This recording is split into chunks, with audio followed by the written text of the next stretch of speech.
Tonight on CTV News at 5. What we see right across the country is declining affordability, again, for those who own and for those who rent.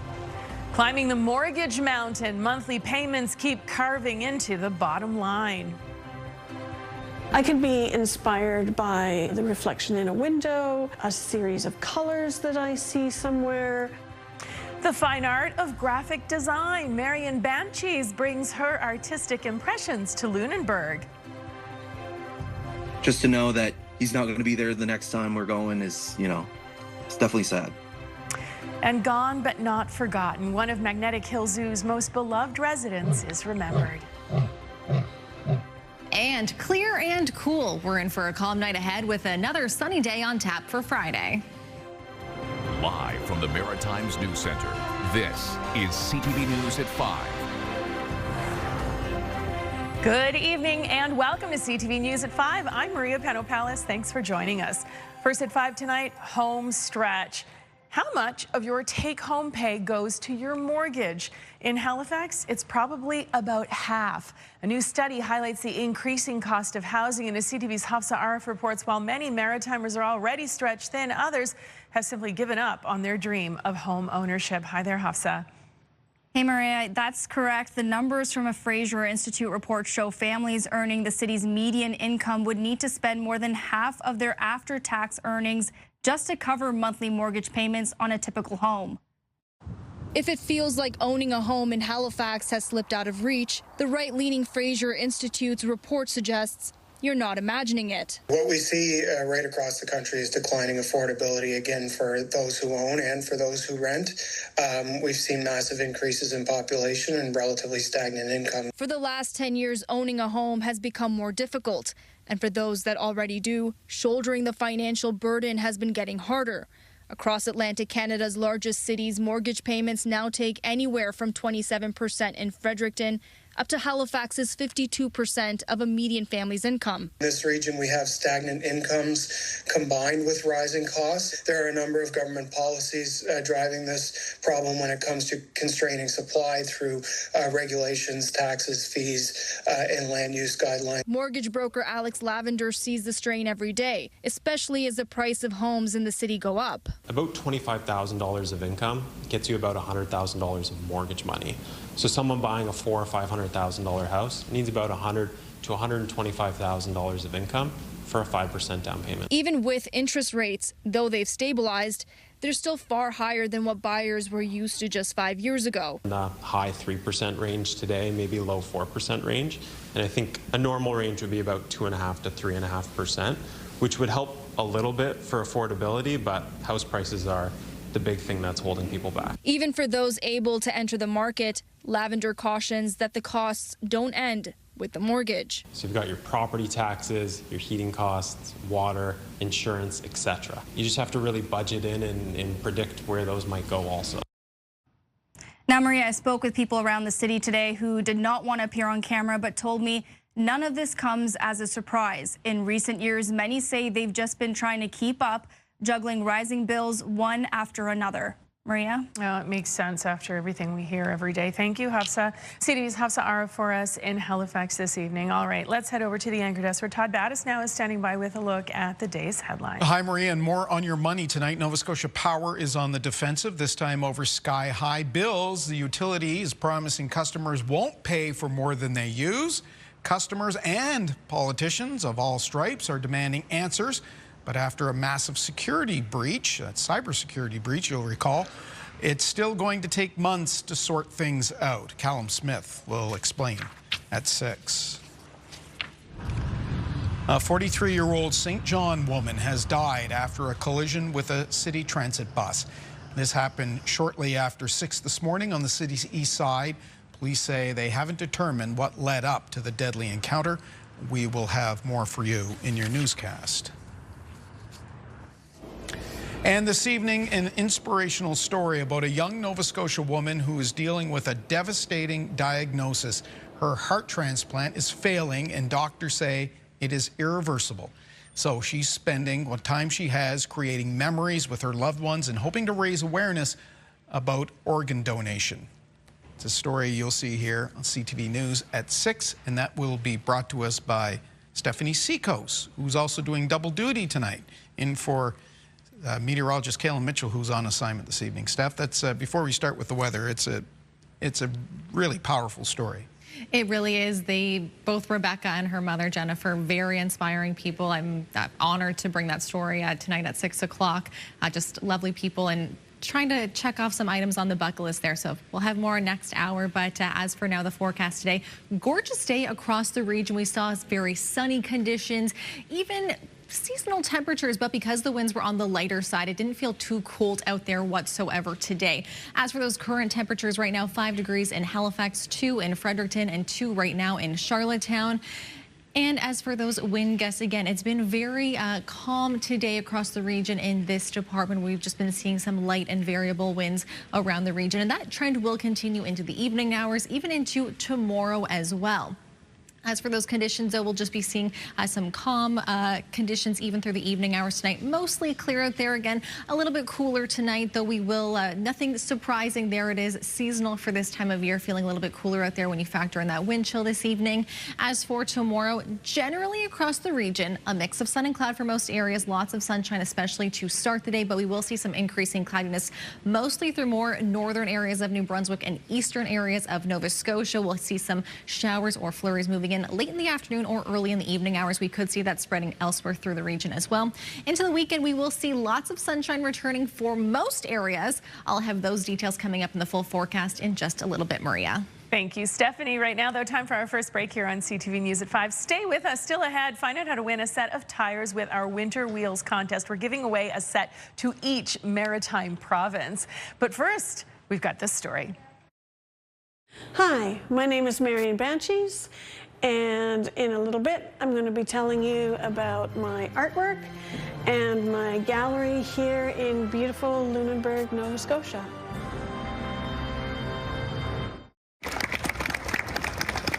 Nova Scotia is actually the most trans and gender diverse province, and yet we still see gaps in healthcare and health outcomes and education, and there's lots of work to be done, and we want to have Nova Scotia be a safe place for trans and gender diverse Nova Scotians.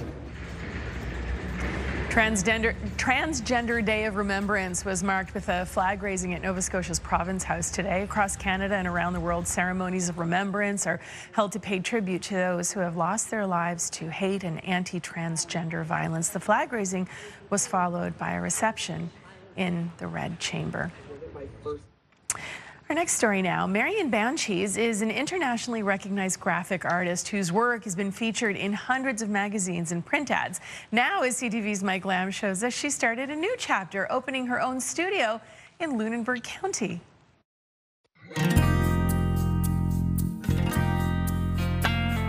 My name is Marion Banshees. I have a gallery here in beautiful Lunenburg, Nova Scotia called Design Art Gallery. Partly to show my own work, which is, I come from a graphic design background and graphic arts, typography, patterning, illustration, that kind of thing. And also partly to show the work of other graphic designers who make art as well as graphic design. So I became what I call a graphic artist. I started making really ornamental work. I draw on historical references, but I like to mash things up and mix things with straight lines and modernism and that kind of thing, and to make something new and different.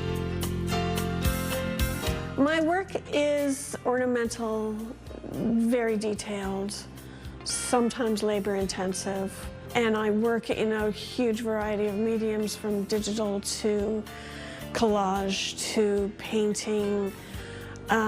It just depends on my whim at the time. Saks Fifth Avenue in New York. I designed these snowflakes for them. They made boxes and bags and they put it all over their store. I just got super lucky in that I became extremely well known for this work and had a very, very successful 15 years, I would say, doing that. And now I have a new chapter, working more as a fine artist, working for myself. I can be inspired by the reflection in a window, a series of colors that I see somewhere, the pattern of tar on a street, the way it's fixing the crack in the road, and get an idea from that. And that's really what inspiration is that moment of, you know, like, wow, look at that. I could make something with that. Beautiful images, and she says that she's lucky, but you have to be good to be lucky. Yes, I think, so talented when it's like the close-up shots on the art. Yeah. The detail is amazing. It's so true. It's so true.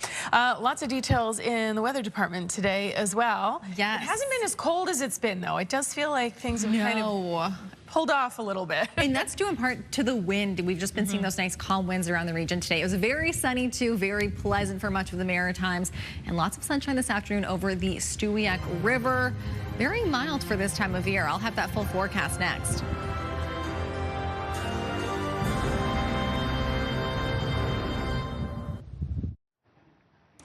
A popular fundraiser is back. The 8th annual Because You Care gift catalog launched today in Sydney. Donations through the catalog help patients at the Cape Breton Regional Hospital pay for medications, comfort items, travel, and so much more.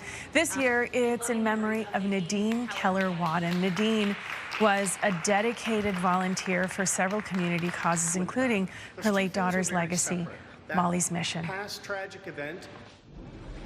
It's a tremendous honor for myself and my family for Nadine to be on the cover of this year's Because You Care catalog. It would mean the world to her to know that she's making such positive impact on people that need it most, and you're at your most vulnerable when you're sick. Since 2019, the catalog has raised over $300,000 for more than 19 areas of care through the Cape Breton Regional Hospital. And if you'd like to check it out for yourself, you can go to their foundation and make a donation and direct it toward a patient, which I'm sure would be very much appreciated. Stephanie Sikos joins us now with a look at how things are shaping up out there. And Steph, you did mention it is quite a bit more mild today than it was the last couple of days. Yes, it was beautiful out there today. And as we take a look at our sunrise and sunset times, we take you soaring over the rugged cliffs of Sydney Mines this afternoon. Absolutely beautiful shot there. That beautiful blue sky, the clouds. It really was a gorgeous day across the region today, and we will still be seeing some very nice conditions as we head across the Maritimes for tomorrow as well. Though we could see a few showers popping up through that area tomorrow, but not till later on in the afternoon. As for that precipitation tonight, very clear in the way of cloud cover. We'll see that continuing into the late evening hours as well. As we get started for Friday morning, we'll start to see some cloud cover beginning to build through parts of northern New Brunswick. Then into the afternoon hours, that's when we will begin to see some showers popping up through Cape Breton and into eastern mainland Nova Scotia. That cloud cover continuing to build through northern areas of New Brunswick. Elsewhere, though, around the noon hour, very clear for much of Nova Scotia and into Prince Edward Island as well. Then into the evening hours, those showers persisting through more eastern areas of Nova Scotia. Those flurries then developing into parts of more northwestern areas of New Brunswick, and then into the late evening hours and overnight Saturday, we'll start to see that system spreading across much of the region, seeing some showers popping up through southwestern and central areas of Nova Scotia as well.